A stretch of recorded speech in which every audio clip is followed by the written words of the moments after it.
ඉතින් ඔය ඔක්කොම ලියන්නේ පිස්සුද? එච්චර දකලන්න දෙයක් නැහැ. ඔයාට මෙන්න මේ ලකුණ ගෙදරදී අරන් එන්න බැරි. විනාඩි 6ක් විතර යනකොට උදාහරණ දාලා ඉවර කරගන්න ඕන. මේ 6ම ගන්න තියෙන්නේ ගෙදරදී. මේක විතරයි එක්සෑම් හෝල් එකේදී ඒ වෙලාවෙ හිතලා වැඩ කරන්නේ. දැන් ඔයා සමහර විට බය වෙලා ඇති. මට සිරි මේ වගේ ලකුණු මේ වගේ විනාඩි නේද? මම ඒක ලේසි කරලා පෙන්නන්න. අනේ මේ අහන්න පුතේ බය වෙන්න එපා. පැටි ඔයා මෙතෙන්ට ආවේ බය වෙලා යන්න නෙමෙයි. මෙතෙන්ට ආවේ සැහැල්ලුවෙන් ඉගෙනගෙන යන්න. හරි මේ බලන්න බෝඩ් එක දිහා හොඳට. දැන් ඔයා දන්නවා ඔයාට හම්බෙනවා ලකුණු 15ක විචාර ප්‍රශ්නයක්. ඒකට විනාඩි 22යි තත්පර 5යි.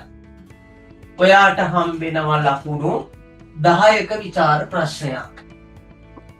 ඒකට විනාඩි 15යි. මේක දන්නවනේ ඔයා නේද?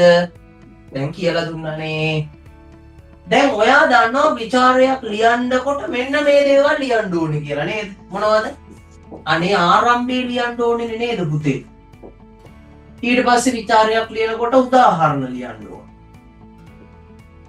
ඊට පස්සේ විචාරයක් ලියනකොට විචාර මතය ලියන්න ඕනේ.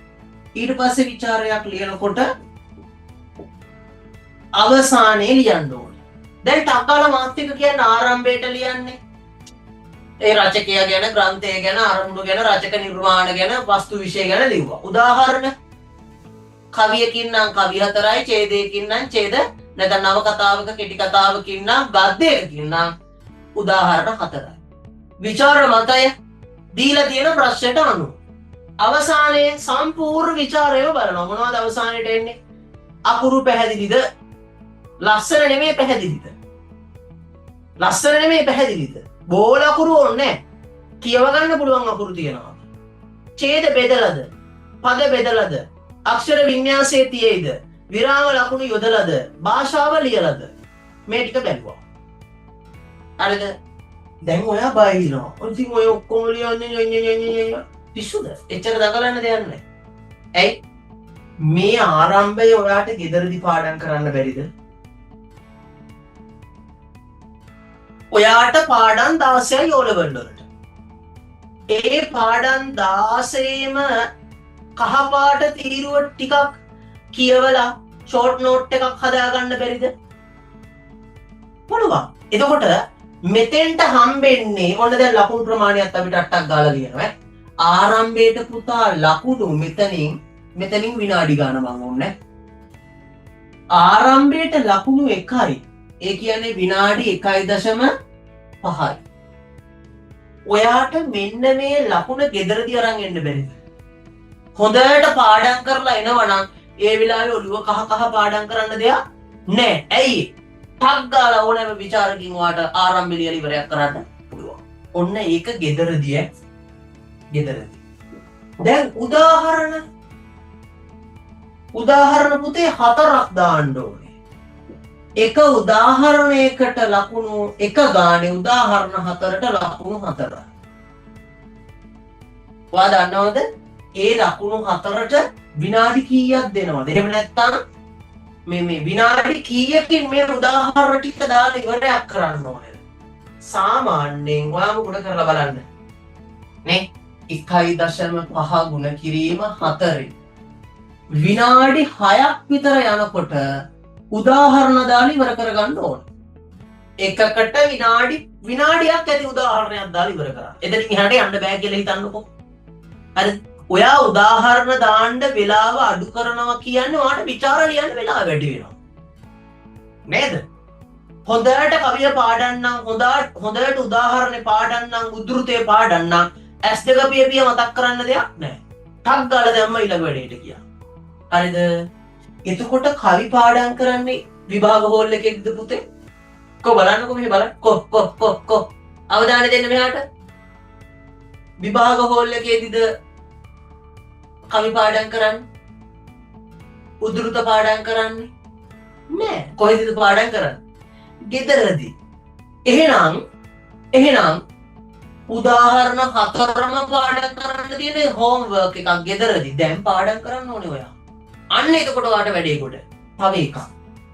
මේ විචාර මතය ඔන්න ඕක මෙන්න මේ විචාර මතය කියන එක අපිට හිතන්න බෑ පුතේ මොන ප්‍රශ්නයයිද දන්නේ මොන ප්‍රශ්නයයිද දන්නේ එහෙනම් ඔයා මට කියන්න මෙන්න මේක විතරයි අපි දන්නේ නැති දේ මේක තමයි O level exam එකේදී එන්නේ මොකද්ද කියලා හිතන්න බැරි එක හැබැයි මේ විචාර පාඩමකින් අඩුම ඔයාට පාඩමකින් විචාර 4ක්වත් ලියලා තියෙනවා නම් අඩුම 5ක්වත් ලියලා තියෙනවා නම් ඔයාට බය වෙන්න දෙයක් නැහැ එක්සෑම් එකේ ඕන විචාරයක් ලියා ගන්න පුළුවන්. එතකොට ඒකත් ගෙදර වැඩන්නේ ඇත්තටම.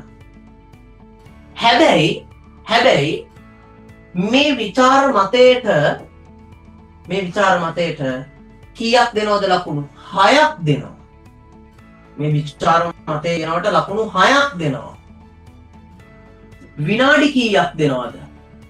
ඇයි 6යි කියලා කියන්නේ ගුණ කරලා බලන්න පුළුවන් ඕනනම් අපිට 6 ගුණ කිරීම 1.5 විනාඩි 9කින් ඔයා සම්පූර්ණ විචාරය ඡේද ටික ලෙලි ඉවරයක් කරගන්න. ඒ අතරතුර ඔයාට තව වැඩ තියෙනවා. මේ අවසානයේ ඔයාම හිතන්නකොද? බෝඩ් එක බලාගන්න. අවසානයේ පුතේ අකුරු ලස්සනට ලියන එක පැහැදිලිව ලියන එක ගෙදරදිද කරන්න ඕනේ. පුරුදු වෙන්නේ ගෙදරදිද විභාග හෝල් එකේද? ගෙදරදී පුරුදු වෙලා එන්න ඕනේ විචාර ලියලා. නේද? විරාම ලක්ෂණ තියෙන එක ඒ වෙලාවට තියෙන ඉස්සෙල්ලා ගෙදරදී පුරුදු වෙලා එන්න ඕනේ. නේද? භාෂා ලක්ෂණ ගෙදරදී පුරුදු වෙලා එන්න ඕනේ. නේ? ඡේද කඩන්න ගෙදරදී පුරුදු වෙලා එන්න ඕනේ. මේ හැමදේම ගත්තාම ඔයා මට කියන්න මෙතෙන්ට ලකුණු 4ක් දෙනවා. එහෙනම් මෙතෙන්ට විනාඩි 6ක් දෙනවා. දැන් ඔන්න මේ ටික එකතු කරලා බලන්න. 4යි 6යි 10යි 10යි 4යි 14යි 1යි ලකුණු 15යි 6යි 6යි කීයද 12යි 12යි 9යි 21යි 21යි 1.5යි විනාඩි 22යි තත්පර 5යි දැන් ගානට ආව නේද ටයිම් and මොනවද ලකුණු ප්‍රමාණය ඔක්කොම ආවා ලකුණු ප්‍රමාණයක් තව වෙලාවක් ආවා දැන් මම ඔයාලට කියනවා ඔයා ගෙදරදී නේද පුතා මේ විචාරයෙන් අවසාන ලකුණු 4 ගෙදරදී ගන්න තියෙන එකක්. පාඩම් කරන්න ඕනේ, අකුරු ලියන්න ඕනේ, විචාර ලියන්න ඕනේ, විරාම ලක්ෂණ ලියන්න ඕනේ, භාෂා ලක්ෂණ පාඩම් කරන්න ඕනේ. උදාහරණ ලකුණු 4යි. ගෙදරදී පාඩම් කරන්න ඕනේ උද්දෘත ටික, කවි ටික, හෝම්වර්ක්. ආරම්භය සෑම ඡේදයකම කහ පාට. නැත්නම් සෑම විචාරයකම, සෑම විචාර රසාස්වාදයකම සාහිත්‍ය පොතේ කහ පාට තීරුව බලන්න ඕනේ ලකුණු 1යි එක ලියලා පුරුදු වෙන්න ඕනේ. ලකුණු 4යි 8යි 9යි. ලකුණු 9ක් තියෙන්නේ ගෙදරදී අරගෙන යන්න. පාඩම් කරන්න, උද්දෘත පාඩම් කරන්න. ආරම්භයේ පාඩම් කරන්න, අකුරු ලස්සනට ලියන්න, විරාම ලක්ෂණ හරියට තියන්න. මේ ඔක්කොම ගෙදරදී තියෙන වැඩ. හැබැයි ඔයා විචාරයක් ලියන්න තියෙනවා එක්සෑම් එකේදී කිව්වහම ඔයා බය වෙන්නේ මේ ලකුණු 6ට. මං අහන්නම් අනිත් පැත්තට. මේ ලකුණු 6ද ලොකු, මේ ලකුණු 9ද ලොකු. මේ 6ම ගන්න තියෙන්නේ ගෙදරදී. මේක විතරයි එක්සෑම් හෝල් එකේදී ඒ වෙලාවෙ හිතලා වැඩ කරන්න තියෙන්නේ. ඔයා ලකුණු 9 ගන්න ගෙදරදී පාඩම් කරන්නේ නැත්නම් ඔයාට ලකුණු 6 හම්බෙන්නේ නැහැ. දැන් ඉඳලා තේරුම් ගන්න විචාරයක් අමාරු නේ. විචාරයක් අමාරුයි කියලා හිතාගෙන ඉදියට මේ කියපු වැඩ ටික කරා නම් ගෙදරදී ඔයාට ලකුණු ටික ගන්න පුළුවන්.